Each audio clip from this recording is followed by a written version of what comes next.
informasi dari daerah, terutama masukan-masukan dari daerah untuk perbaikan tata kelola DAK ke depan tadi. Karena kita tahu tadi problemnya sangat banyak kan DAK itu, dan kita butuh, karena DAK ini tidak meskipun program pusat, tetapi kan pelaksananya di daerah. Nah ini kan harus disambungkan ini. Nah, kalau ini tidak nyambung, problemnya nggak akan terselesaikan. Nah kita ingin mengurai problem itu dan kemudian mencari solusi terbaik sehingga nanti kita bisa rekomendasikan ke pemerintah pusat pasca Lokakarya ini apa kira-kira yang perlu diperbaiki di level pusat dan di level daerah kan gitu. Karena problemnya juga kita tahu tidak hanya di pusat, di daerah juga problem ternyata kan gitu.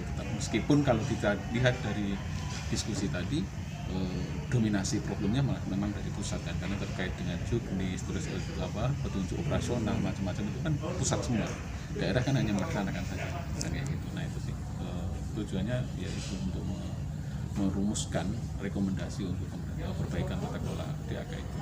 Berdasarkan catatan Fitra, untuk Kalimantan Barat sendiri bagaimana alokasi dana khusus di tengah serba sulit C19 ini Pak?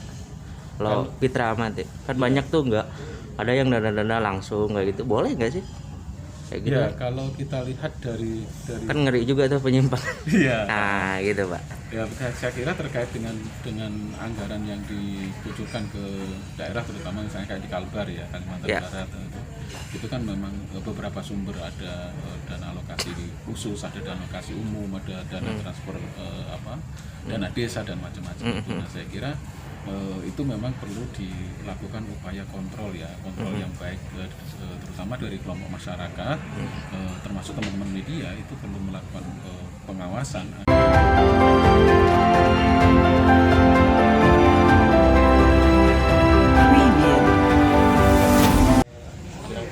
Provinsi cakupannya provinsi seberapa? Cakupannya ada tadi 6 bidang, pendidikan, ada jalan, pertanian, perikanan, itu ada 6 bidang, kesehatan ada, itu besarnya sekitar 400-an. Itu kalau dibandingkan dengan jumlah total belanja yang ada di UDD itu sekitar 6%. Tapi walaupun jumlahnya itu sekitar 6%, tapi memang untuk dana DAK ini sangat penting untuk daerah ya, karena untuk daerah-daerah dengan fiskal yang rendah ini kan bisa menutupi belanja, kekurangan belanja daerah. Nah, di situ biasanya kan kalau dana fiskal yang rendah itu lebih untuk ke belanja pegawainya atau belanja langsung kan. Nah inilah yang untuk menutupinya melalui belanja modal dari DAK ini. Ini sangat membantu daerah sebetulnya, dan kegiatan ini cukup baik ya bagi daerah.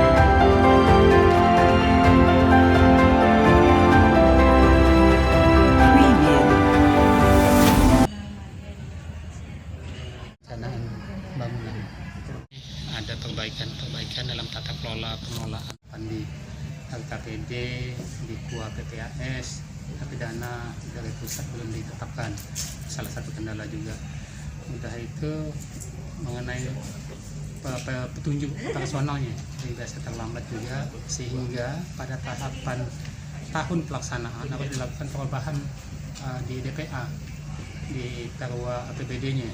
Itu menyebabkan keterlambatan proses pengadaannya dan pelaksanaannya.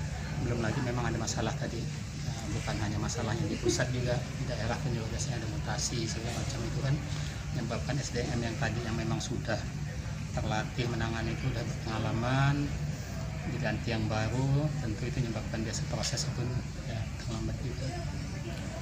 Menjadi kendala apa saja Pak? Misalnya tadi itu pada tahap penganggaran itu, pada tahap perencanaan kita belum tahu berapa yang akan kita dapatkan dari pusat. Kadang-kadang kita pasti dapat tapi nilainya berubah karena kita menggunakan perencanaan menggunakan tahun yang terakhir kita dapat menggunakan itu. Ada juga contoh untuk DAK non fisik itu malahan kita rencanakan kegiatan kita ini kebetulan kegiatan operasional kantor ya, menggunakan dana DAK non fisik. Ternyata pada tahun yang kita rencanakan itu DAK non fisiknya tidak ada lagi. Jadi kan kita harus mengubah perencanaan kita yang ada, dokumen penganggaran yang ada harus kita ubah Padahal dalam kondisi seperti ini kan dana daerah kan memang sedang sulit gitu. Jadi kita harus menentukan prioritas yang mana yang mau kita kurangi untuk menutupi dana yang memang sudah kita label dana non fisik. Kalau di masa pagebluk Covid kayak seperti ini, ada nggak perubahan-perubahan lain di DAK, Pak, untuk Kota Pontianak? Labelan Ya, ada.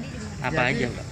Jadi ada memang diatur itu dalam dana-dana transfer pusat itu diatur penggunaannya. Misalnya berapa persen untuk penanganan COVID, berapa persen untuk pemulihan ekonomi. Jadi kita harus melakukan realokasi lagi, melakukan pemotongan. Misalnya kan ada kegiatan kita yang didanai dengan Iya. dana APBD misalnya kan. Tapi karena misalnya ini harus direfocusing lagi karena petunjuk dari pusat di mana yang mau difokuskan pelaksanaannya, kita harus melakukan perubahan di dokumen anggaran kita. Baik. Ya. Oke, Pak izin kalau terus menjabarkan Pak.